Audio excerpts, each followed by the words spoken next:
سمجھ سکتے ایسے کیا کیا تم نے؟ پھر ان کے دل میں بات آئی کہ ذرا اس کو پوچھے کہ تمہاری بچی ایسے ہے کے ساتھ کیسے چلی گئی؟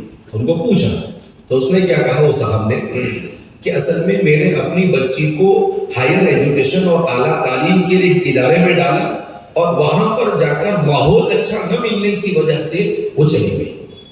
اللہ اکبر، وارث باللہ تھی، بالکل صوفی آدمی، انگلش کا ای بھی حضرت کو معلوم نہیں تھا، اے کیا ہے بی کیا ہے کچھ نہیں، لیکن فوراً ان کے دل میں بات آئی۔ ہمارے والد صاحب کو بولا ہے، مولی غلام ادھر آؤ۔ والد صاحب نے کہا جی حضرت۔ کہا کہ بھائی دیکھو یہ ایک واقعہ پیش آیا، ابھی ہمارے مسلمان اپنے بچوں کو اور اعلیٰ تعلیم کے لیے بھیجیں گے تو ایسے آئندہ بہت سارے واقعات پیش آ سکتے ہیں، تو ایک کام کرو آپ اپنے مدرسے کے اندر میں دینی تعلیم، عصری تعلیم، دینی ماحول میں یہ شروع کرو۔ تو والد صاحب نے کہا کہ حضرت مفتی لوگ فتویٰ دے دیں گے کہ یہ ملا بگڑ گیا،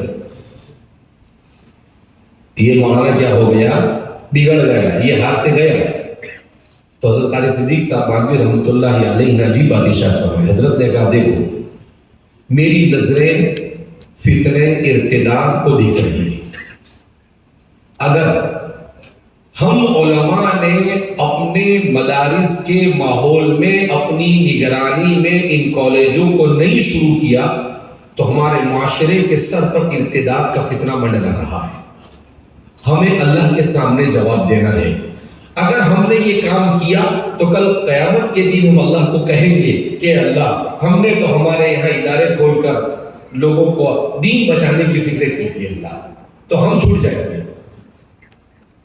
تو علیہ صاحب نے کہا ٹھیک ہے حضرت، اللہ آپ کا جیسا حکم، آپ کے دین میں جیسی بات آئے، آپ کا حکم سراخوں پر۔ علیہ صاحب نے ہاں کہا۔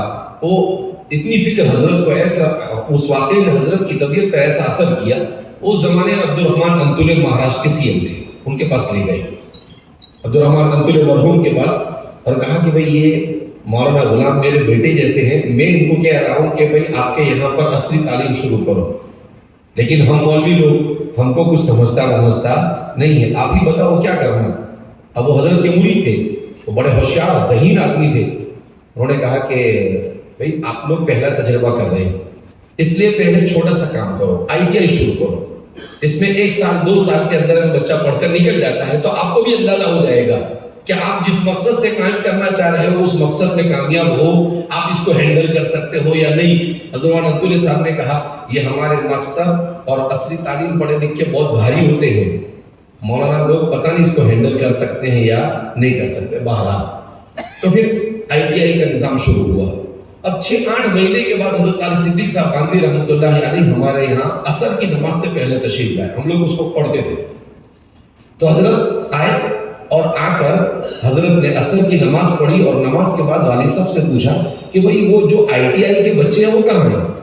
تو کہا کہ حضرت یہ سب مدرسے کے ITI کے سب بچے ساتھ میں بیٹھے ہوئے ہیں۔ تو ان کو بلا کر جب ملاقات کرائی تو حضرت بہت خوش ہو، کہا کہ مولانا غلام اپنا تو مقصد کامیاب ہو گیا۔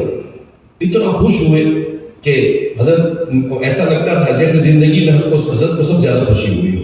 کہا اپنا مقصد کامیاب ہوگا، کہا یہ تو بالکل اپنے مولانا لوگ جیسے بن گئے، تو دین کے ماحول کا بڑا اثر ان کے اوپر ہے۔ کہا ابھی اپنے کو یہ کام رکنا نہیں، اس کو آگے بڑھاؤ۔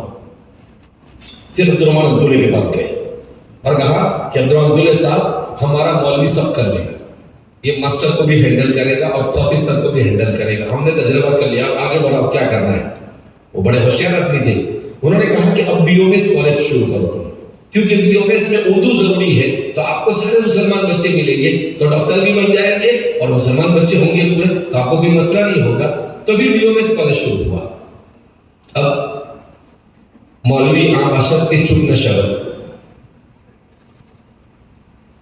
الحمدللہ بڑا طبقہ تو وہی ہوتا ہے جو چیزوں کو سمجھتا ہے، لیکن کچھ تو ہوتے ہیں جو کچھ الگ ہی رنگ دکھاتے ہیں۔ تو ایک مولوی صاحب کو کیا سوچی، والد صاحب کے خلاف کتابچہ لکھ ڈالا۔ کیا لکھ ڈالا؟ کتابچہ لکھ ڈالا۔ وہ مولوی صاحب کا نام بھی معلوم ہے، ابھی ہے، لیکن اپنے کسی کو بتاتے نہیں ہے، وہ راز ہے جو اللہ کے اور ہمارے درمیان ہے۔ تو وہ لکھ رہا۔ اب حضرت قاری صدیق صاحب مانوی رحمۃ اللہ علیہ کچھ دنوں کے بعد پھر تشریف لائے تو والد صاحب نے کہا کہ حضرت کرم فرمائی شروع ہوئی. یہ دیکھو یہ کتابچہ آگے ہے, 15-20 صفحے کی کتاب لکھا ہے. حضرت نے کہا کہ بھائی اس کو پڑھا. آپ نے کہا میں نے پڑھا نہیں, لیکن لوگوں نے ایسا بتایا کہ بھائی یہ مولوی ہے جو مسلمان بچوں کو بگاڑنے کے لیے مدرسے کے اندر میں کالج شروع کرنا. کہا کہ دیکھو, حضرت نے کہا میرے سامنے کوئی راوی نہیں, براہ راست میں خود دیکھنے اور سننے والا. حضرت نے اس کو لے کر یوں پھاڑا, اور پھاڑنے کے بعد کہا مجھے غلام, اللہ کے یہاں آپ کا کام مقبول ہو گیا ہے, یہ اس کی علامت ہے. کہا یہ اس کو کچرے کے ڈبے میں پھینک دو. کہا یہ ہمارا مولوی 25 سال کے بعد سمجھے گا کہ یہی امت کی ضرورت ہے, اس کو ابھی بھی سمجھ میں آئے گا. اپنا کام کرو, اللہ کے یہاں ہمارا کام مقبول ہو گیا اور ہم تو انشاءاللہ ہمارے آخرت بن گئی ہے. اور ابھی پیچھے مڑ کے دیکھنا نہیں. والد صاحب کو بھی اللہ جزائے خیر عطا فرمائے. پھر آپ نے پیچھے مڑ کے دیکھا ہی نہیں.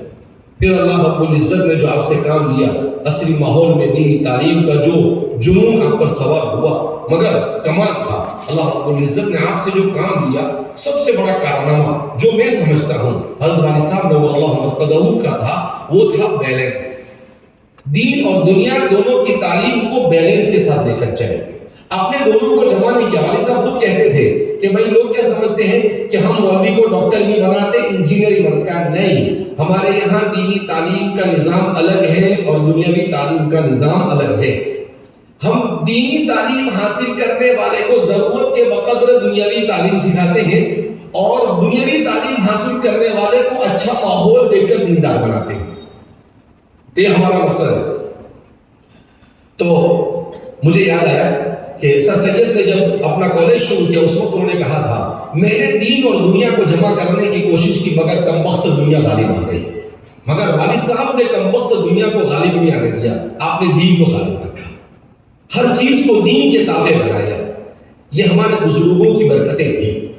حضرت تھانوی, حضرت شیخ الاسلام علامہ مولانا تقی عثمانی صاحب دار برکاتہم کی چیزیں, ان کا سفر نامہ آپ پڑھ کر دیکھیں. آپ نے لکھا ہے کہ آپ کے الفاظ ہے کہ آج کے مسلمانوں کو اپنی نسلوں کے ایمان کو بچانے اس کے لیے پرائمری سے لے کر ہائر ایجوکیشن تک, جس کو میں کہتا ہوں KG سے لے کر PG تک, علماء کی نگرانی میں دینی ماحول دیتے ہوئے عصری تعلیم کے ادارے قائم کرنا یہ فرض اور ضروری ہے. اگر ہم یہ کام نہیں کرتے ہیں, ہماری نسلوں کے ایمان کی کوئی گارنٹی دی جا سکتی نہیں ہے. لہذا ہم ہر جگہ پر کہتے ہیں کہ اللہ کے واسطے اپنے اختلاف کو دور پھینکو. علماء اور تاجر طبقہ اور امت کے فکر مند لوگ یہ ایک پلیٹ فارم پر آئے.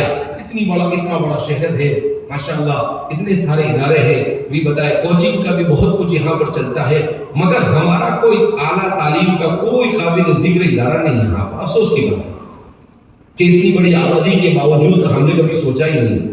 اگر میں یہ کہتا ہوں کہ اس وقت امت ان مسائل میں ICU میں ہے, اگر اب بھی ہم بیدار نہیں ہوئے تو آگے اس کے نتائج اور ہولناک ہو سکتے ہیں. لہذا ہمیں مل بیٹھ کر اس مسئلے پر سیریس ہو کر سوچنے کی ضرورت ہے. ایک دوسرے کے تعاون کے ساتھ ہم کس طریقے سے اداروں کو قائم کر سکتے ہیں. اللہ رب العزت ہم سب کے یہاں پر جمع ہونے کو قبول فرمائے, اور ہمارا رابطہ مکاتب کے نوجوانوں نے جو بیڑا اٹھایا ہے, اللہ انہیں کامیابی عطا فرمائے, اور ہم سب کو اسلام کی سربلندی کے لیے اور امت مسلمہ کی سربلندی کے لیے مل جل کر اخلاص کے ساتھ کام کرنے کی توفیق مرحمت فرمائے. اللہ کہنے سننے سے زیادہ عمل کی توفیق مرحمت فرمائے. وآخر دعوانا الحمدللہ رب العالمین.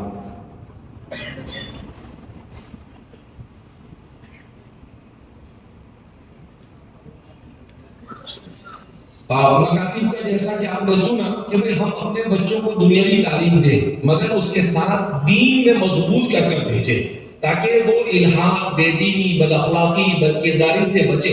لہذا ہمارے رابطہ مکاتب کے ذمہ داران جو اپنا کام شروع کرا رہے ہیں, اس جگہ پر ہم آج دعا بھی کر رہے ہیں, تو آپ حضرات کو اس میں بڑھ چڑھ کر حصہ لینا چاہیے. اور ہماری دونوں بیلنس ضروری ہے. دنیا کی تعلیم کے ادارے بھی ہم قائم کریں اور دین کے ماحول کے ساتھ. اگر مسلمان اسکول بناتا ہے, مسلمان لیکن اس میں کوئی دینی ماحول نہیں، جیسا دوسری جگہ پر چل رہا ہے ویسا ہماری جگہ پر چل رہا ہے، تو پھر ایسے اسکول اور ایسے ہمارے ادارے کسی کام کے نہیں۔ لہذا دین کے ساتھ میں ہم نے اس مشن کو آگے بڑھانے کی ضرورت ہے کہ ہمارے یہاں دین مقدم ہوگا اور دنیا اس کے بعد ہوگی۔